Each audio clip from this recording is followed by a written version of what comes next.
नमस्कार। मेरा नाम भाऊ तोरसेकर। आप देख रहे हैं प्रतिवाद। दोस्तों, ये भाऊ तोरसेकर का हिंदी सिर्फ हिंदी वीडियो का चैनल है प्रतिवाद।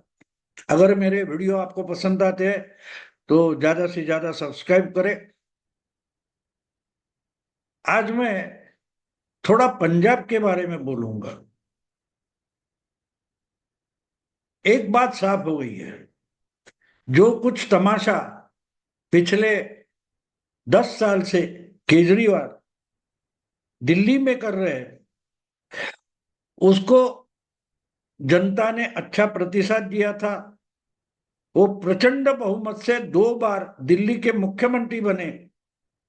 अगर अच्छी ढंग से काम करते तो उनको कोई हटाने वाला नहीं हो सकता था। और दूसरी बात यह है कि जब आप छोटी जगह अच्छा काम करते हो तो लोग सोच लेते हैं कि इसको बड़ा अवसर देना चाहिए, बड़ा अवसर देना चाहिए, और लोग देते भी है। आपके सामने एक सबसे बड़ा एग्जाम्पल है, उदाहरण है, नरेंद्र मोदी। ये बीजेपी में और आरएसएस में अपना अपना काम करते थे, जो जिम्मेदारी मिले बस वही पूरी ताकत लगाकर जोश से काम करते थे। और वो काम सक्सेसफुल होने के कारण उनको लगातार बड़ी बड़ी जिम्मेदारी मिलती गई। आरएसएस से बीजेपी में आ गए, बीजेपी में संगठन का काम कर रहे थे और संगठन में उनको एक एक एक बड़ी जिम्मेदारी मिलते गई। जो गुजरात में बीजेपी के पहले मुख्यमंत्री बने केशुभाई पटेल, उनका दाहिना हाथ वगैरह कहा जाता था मोदी जी को। लेकिन मोदी जी कभी चुनाव लड़े नहीं थे, ना जिला परिषद का, ना किसी कॉरपोरेशन का, ना असेंबली का, ना लोकसभा का। फिर भी मुख्यमंत्री केशुभाई पटेल उन पर ज्यादा भरोसा करते थे, क्योंकि अगर संगठन मोदी जी संभाल रहे तो चुनाव जीतना आसान हो जाता है। ये केशुभाई जानते थे। लेकिन फिर भी मोदी जी ने बहुत सारे लोगों को चुनाव जिताया, पार्टी को सत्ता में लाया। लेकिन खुद मोदी जी कभी चुनाव नहीं लड़े थे, ना कि उन्होंने पार्टी से टिकट तक मांगा था। जो पार्टी जिम्मेदारी देगी वो अच्छी तरीके से निभाना, यही उनका मकसद रहा और उसका फायदा उनको लगातार मिलता गया। आज के जमाने में यानी पिछले 20-25 साल में हम देख रहे हैं, हर कोई सत्ता के पीछे दौड़ रहा है। उस समय से अगर मोदी जी मैं कितना त्यागी हूं, मुझे सत्ता का लोभ नहीं, ऐसे कोई बातें नहीं करते थे। हाँ, पार्टी के लिए काम कर रहे थे। उनको अवसर मिला। और कैसे अवसर मिला? एक समय ऐसा आ गया कि गुजरात में बीजेपी की ताकत अच्छी थी, लेकिन बीजेपी के जो छोटे मोटे नेता थे ये आपस में लड़ पड़ते थे। सत्ता के इतने लोभी हो गए थे कि पार्टी का सत्यानाश हो गया था। शंकर सिंह वाघेला हो, केशुभाई पटेल हो, और बाकी छोटे मोटे बहुत सारे नेता थे। आज उनका नाम तक किसी को याद नहीं है। और इतनी बुरी हालत में बीजेपी पहुंच गई थी तो अटल जी और अडवाणी जी ने जबरदस्ती नरेंद्र मोदी को गुजरात का मुख्यमंत्री बनाया। उनको एक साथ गुजरात में सरकार का काम सुधारना था, बड़ी जिम्मेदारी थी। और उसी समय पार्टी में जो अंदर उन्हें झगड़े तैयार हो गए थे उसको निपटाना था। ये दो जिम्मेदारी लेकर मोदी जी डायरेक्टली गुजरात के मुख्यमंत्री बन गए। मुख्यमंत्री बनने के बाद उन्होंने 3 महीने के बाद चुनाव लड़ा, वो पहली बार एमएलए बने। और गुजरात में उन्होंने अच्छा इतना काम किया, पार्टी में हो या संगठन में हो, इतना अच्छा काम किया कि पूरे देश की पार्टी कार्यकर्ता, क्षेत्रीय पार्टी के नेता एक एक आगे आए और उन्होंने तय किया कि भाई इन्हीं पर देश के पूरे बीजेपी की जिम्मेदारी सौंपी जाए। और 2013 में उनको प्रधानमंत्री पद का उम्मीदवार बनाया गया। जब पार्टी पूरे देश में अशक्त हो गई थी, दुर्बल हो गई थी, संगठन कमजोर हुआ था, कार्यकर्ता और वोटर उनके पीछे, बीजेपी के पीछे था, लेकिन उसको ऑर्गेनाइज करना, पार्टी को ताकतवर बनाना, खुद को ताकतवर बनाने से ज्यादा अगर कोई पार्टी को और पार्टी का जो हेतु है, उद्दिष्ट है, लक्ष्य है, उसको ताकतवर बनाता है तो उसका भी फायदा हो जाता है और अल्टीमेटली पार्टी का भी फायदा हो जाता है। इसका सबसे बड़ा उदाहरण अगर कौन है, एग्जाम्पल है, तो नरेंद्र मोदी है। और नरेंद्र मोदी गुजरात में मुख्यमंत्री थे और गुजरात तक ही सीमित रहे, तो जनता ने और पार्टी ने उनको राष्ट्रीय स्तर पर लाया और आज तीसरी बार नरेंद्र मोदी देश के प्रधानमंत्री बने हैं और दुनिया के सबसे बड़े नेता बन चुके हैं। ये सबसे बड़ा उदाहरण था। केजरीवाल नए नए राजनीति में आए थे तो उनके लिए केजरीवाल एक अच्छा एग्जाम्पल हो सकता था, क्योंकि केजरीवाल ने 2010-12 में नई शुरुआत की थी राजनीति। लेकिन राजनीति करना, पार्टी के लिए काम करना, पार्टी बनाना, संगठन बनाना, लोगों के लिए काम करना, लोगों को अपने साथ जोड़ लेना, ये जो काम होता है उसमें नौटंकी अगर ज्यादा हो गई तो नुकसान तय है। और वही हम केजरीवाल के बारे में देख रहे हैं। 2 बार दिल्ली की जनता ने उनको बहुत बड़ी ताकत दे दी। लोकसभा में बुरी तरह से हार गए, लेकिन ये ठीक है, बड़ा काम नहीं कर सकता। लेकिन अगर केजरीवाल को हमने ताकत दे दी तो दिल्ली के लिए तो अच्छा काम करेगा, इसके पास संगठन है, कट्टर ईमानदार बोलता है, खुद को त्यागी बोलता है, तो चलो इसको क्यों ना चांस दे दी। वैसे तो 2013 में ही केजरीवाल दिल्ली के मुख्यमंत्री बन चुके थे, लेकिन वहीं से उनकी गफलत शुरू हो गई। एक बार तो केजरीवाल खुद एक मीटिंग में, पब्लिक मीटिंग में बोले थे कि समस्या कुर्सी की होती है, इस कुर्सी पर इंसान बैठ जाता है तो उसका दिमाग बदल जाता है, वो करप्ट होना शुरू करता है। ये खुद केजरीवाल बोले थे। और इसीलिए जब वो कांग्रेस के सपोर्ट से 2013 में मुख्यमंत्री बने, करीब 50-49 दिन के लिए मुख्यमंत्री बने रहे, वो सत्ता ने, कुर्सी ने उनका दिमाग करप्ट कर दिया, खराब कर दिया, भ्रष्ट कर दिया। और वहां से लेके आज तक, यानी 2013 में मुख्यमंत्री बने, फिर लोकसभा के चुनाव में उतरे, देश भर फैलने की कोशिश की और वापस घूमकर अपने ही बिल में छुपने का टाइम आ गया उनका, इतने जल्दी आ गया। जिस समय मोदी जी गुजरात से उठकर देश के प्रधानमंत्री बन रहे थे, उसी वक्त केजरीवाल का ग्राफ शुरू हो गया था और उसी 10 साल में केजरीवाल का ग्राफ इतना उतर गया है कि 2025 में, अगले साल जो चुनाव होने जा रहा है दिल्ली का, उसमें शायद ही उनकी पार्टी फिर से बहुमत लाएगी, ऐसा बोला जाने लगा है। और हारेंगे तो केजरीवाल क्या करेंगे, ये सवाल पूछा जाने लगा है।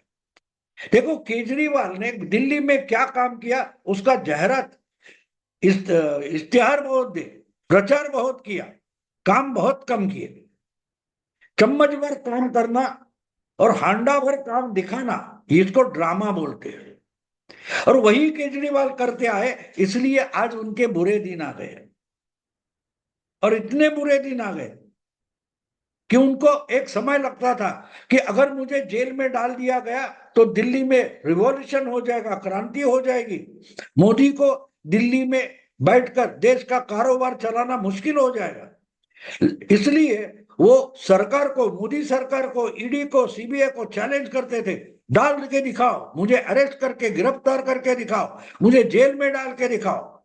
और जब समय आ गया तो समन्स को भी जवाब देने के लिए डर गए। 8 समन्स गए नहीं, और जब 9वें समन्स की बारी आ गई, उनको गिरफ्तार किया गया। 6 महीने जेल में थे, मुख्यमंत्री थे, फिर भी जेल में जाकर मुख्यमंत्री पद, सत्ता नहीं छोड़ना चाहते थे। सरकारी जो खुद के लिए शीश महल बंगला बना दिया था, वो नहीं छोड़ना चाहते थे। जो इंसान मुख्यमंत्री बनने के लिए शपथ समारंभ में आ गया था तो मेट्रो से आया था, उसको गाड़ियां नहीं छोड़नी थी। जो बोल रहा था कि मुझे बंगला नहीं चाहिए, ये नहीं चाहिए, वो नहीं चाहिए, वो उसी मोह में फंस गया और इतनी बुरी तरह से फंस गया कि अब उसके जिंदगी का मकसद पॉलिटिक्स नहीं बल्कि ड्रामा और स्वार्थ इतना ही बचा है। और इसी कारण 4-6 महीने जेल में बैठकर भी उन्होंने मुख्यमंत्री पद नहीं छोड़ा और दिल्ली के सब एडमिनिस्ट्रेशन का कारोबार का सत्यानाश हो गया। जब उनको जमानत मिली तो भी ऐसी शर्तें रखी गई को वो मुख्यमंत्री रहेंगे लेकिन मुख्यमंत्री बनकर काम नहीं कर सकते, ना कहीं हस्ताक्षर कर सकते हैं, ना कोई डिसीजन ले सकते हैं, ना कहीं पॉलिसी बना सकते हैं। यानी कि एक अलमारी में रखा हुआ एक गुड्डा या गुड्डी होती है, खिलौना होता है, उससे ज्यादा तुम मुख्यमंत्री नहीं रहोगे। ये जब सुप्रीम कोर्ट ने शर्त डाल दी तो उनको इस्तीफा देना पड़ा। आतिशी को मुख्यमंत्री बनाया उन्होंने, वो भी ड्रामा चल रहा है। और ये देख देख कर इन्होंने तमाशा किया था जब गिरफ्तारी जारी थी और उनको 3 हफ्ते के लिए लोकसभा चुनाव में प्रचार करने के लिए जब जमानत दी गई तो इन्होंने दिल्ली वालों को बोला था कि जेल से जनता ही मुझे छुड़ाएगी, गिरफ्तारी का जवाब जनता देगी। तो इनको लगा था कि दिल्ली में इनके गिरफ्तारी के कारण दिल्ली की जनता इनको जिता देगी लोकसभा चुनाव में, कोई कसर ना रहे, इसलिए इन्होंने कांग्रेस से भी हाथ मिलाया था। कांग्रेस 3 सीटें लड़ रही थी और केजरीवाल 4 सीटें लड़ रहे थे, आम आदमी पार्टी सातों की सातों सीटें हार गई। मतलब साफ था दिल्ली की जनता अब केजरीवाल पर भरोसा नहीं करती। ये कट्टर ईमानदार नहीं, अगर दुनिया में सबसे बड़ा कोई कट्टर बेईमान होगा तो वो केजरीवाल है, ये जनता जान गई है। और इसीलिए केजरीवाल इतने डरे हुए हैं कि वो अगले विधानसभा चुनाव जो जनवरी फरवरी 25 में होने वाले हैं उसमें बहुमत नहीं मिलेगा तो करूंगा क्या, इस चिंता में है। इसलिए इन्होंने शायद ऐसा लगता है कि तय किया है कि ठीक है अगर ये नहीं है तो पंजाब में उनकी पार्टी का बहुमत है और वहां जाकर मुख्यमंत्री बनेंगे, लेकिन वो इतना आसान नहीं है। उनको अगर पंजाब का मुख्यमंत्री बनना है तो उनको पंजाब में वोटर बनना पड़ेगा। जो दिल्ली में वोटर करके रजिस्टर हुआ है वो पंजाब में किसी भी अधिकार पद पर नहीं रह सकता, उसको खुद का रजिस्ट्रेशन पंजाब में करना पड़ेगा। और अगर पंजाब में रजिस्ट्रेशन करते तो वो दिल्ली का चुनाव नहीं लड़ सकते। इसलिए आज की तारीख में केजरीवाल पंजाब के वोटर नहीं हो सकते और वोटर नहीं है इसलिए मुख्यमंत्री नहीं बन सकते, लेकिन उनकी नजर पंजाब के चीफ मिनिस्टरशिप पर है, लेकिन वो इंतजार करना चाहते। आज ही अगर उन्होंने पंजाब का वोटर बन के पंजाब जाने की घोषणा की या ऐसी खबर आई तो लोग बोलेंगे केजरीवाल दिल्ली छोड़कर भाग गया। तो जो कुछ थोड़े बहुत आशाएं बची है दिल्ली फिर से जीतने की वो खत्म हो जाएगी। और इसलिए केजरीवाल दिल्ली में ही रहेंगे दिल्ली के विधानसभा चुनाव तक। और अगर दिल्ली का चुनाव आम आदमी पार्टी हार जाती है तो केजरीवाल पंजाब में जाकर मुख्यमंत्री बनने की कोशिश करेंगे। और इसके लिए उन्होंने अभी से तैयारियां शुरू कर दी है। जो खबरें आ रही है इनसे पंजाब के मुख्यमंत्री इनकी ही पार्टी के जो कल तक इनके पीछे पीछे दौड़ रहे थे, पिछलकू बन गए थे, केजरीवाल के सेवा में पंजाब का मुख्यमंत्री जो था उससे अब केजरीवाल की जमती नहीं है, आपस में मनमुटाव हो गया, ये भी खबरें आ रही। बीच में केजरीवाल ने भगवंत सिंह मान को पार्टी का सबसे बड़ा नेता होने के नाते दिल्ली में बुला लिया था, लेकिन इनमें इतना मनमुटाव हो गया कि चंडीगढ़ लौटते ही, पंजाब लौटते ही भगवंत सिंह मान ने उनके सरकार में, मंत्रिमंडल में, जो केजरीवाल के निकटवर्ती माने जाते, भरोसे के माने जाते, ऐसे 4 मिनिस्टर को अपनी पार्टी से निष्कासित कर दिया, सैक कर दिया, निकाल दिया। उनके जगह 4 नए मिनिस्टर अपॉइंट किए। यानी पंजाब की आम आदमी पार्टी में जो सत्ता में है, जिसके पास बड़ा भारी बहुमत है, उसमें बड़ा मनमुटाव शुरू हो गया, आपस में झगड़े शुरू हो गए। एक तरीके से केजरीवाल भगवंत सिंह मान का कद छोटा करने में लगे हैं, तो उसको काट देने की कोशिश भगवंत सिंह मान कर रहे हैं। और इसी कारण से ऐसा लग रहा है कि केजरीवाल दिल्ली हारने के लिए मन बना चुके हैं, और इसलिए वो भगवंत सिंह मान को हटाकर खुद पंजाब के मुख्यमंत्री बनना चाहते हैं। ये इरादा बहुत पुराना है, नया नहीं है।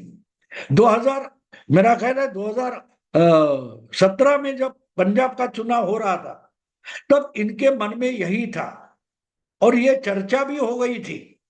शायद सिसोदिया ने पंजाब के लिए केजरीवाल मुख्यमंत्री बनेंगे ये घोषणा भी की थी, और उसका नुकसान जब हो गया, तब 2022 के चुनाव में भगवंत सिंह मान का नाम घोषित कर दिया। दूसरी बात यह थी कि केजरीवाल सिख नहीं है, और अगर सिख नहीं है तो पंजाब का बिगर सिख मुख्यमंत्री हो नहीं सकता, यह भी एक प्रॉब्लम है। कहने का मतलब ये कि अभी से केजरीवाल तैयारियां कर रहे हैं, और इसी कारण उन्होंने अपना बदनाम साथी और भरोसे का आदमी, जो 2-3 महीने जेल में था, स्वाति मालीवाल के साथ गलत बर्ताव करने के लिए उस पर आरोप लगे हैं, ऐसे विभव कुमार को पंजाब में स्पेशल ऑफिसर बनाकर भेजा है, और विभव कुमार और भगवंत सिंह मान में तनातनी शुरू हो गई है।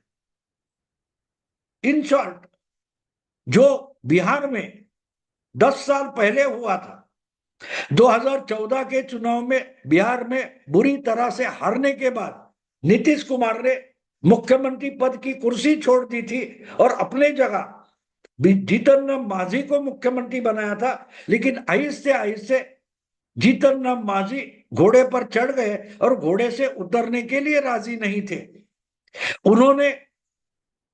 उनको जब बताया गया कि अब तुम इस्तीफा दे दो, हट जाओ, फिर से नीतीश कुमार को मुख्यमंत्री बनना है, तो 1 साल में जीतन राम मांझी इतने आगे चले गए थे कि उन्होंने सीधे सीधे इस्तीफा देने से इनकार कर दिया, और उनके खिलाफ, यानी नीतीश के खिलाफ बगावत का झंडा उठा दिया था। तो जीतन राम मांझी का जो मसला था, बिल्कुल ऐसी ही हालत शायद पंजाब में होने जा रही है। पंजाब में केजरीवाल फरवरी के बाद मुख्यमंत्री बनना चाहेंगे, और उसके लिए उन्होंने अभी से तैयारियां शुरू कर दी है। उसकी सुगबुगाहट शायद अपने भगवंत सिंह मान को लगी है, और इसीलिए दोनों में मनमुटाव शुरू हो गया। तो महाराष्ट्र और झारखंड के बाद जब दिल्ली के चुनाव हो गए, और केजरीवाल, उनकी पार्टी अगर दिल्ली हार गई, जो कि पूरी की पूरी संभावना है, तो पंजाब में बड़ा झगड़ा शुरू हो जाएगा, और भगवंत सिंह मान जीतन राम मांझी जैसे इस्तीफा के लिए इनकार करेंगे, और पंजाब की आम आदमी पार्टी टूट सकती है, और केजरीवाल का सपना और एक बार बुरी तरह से भंग होने की संभावना है।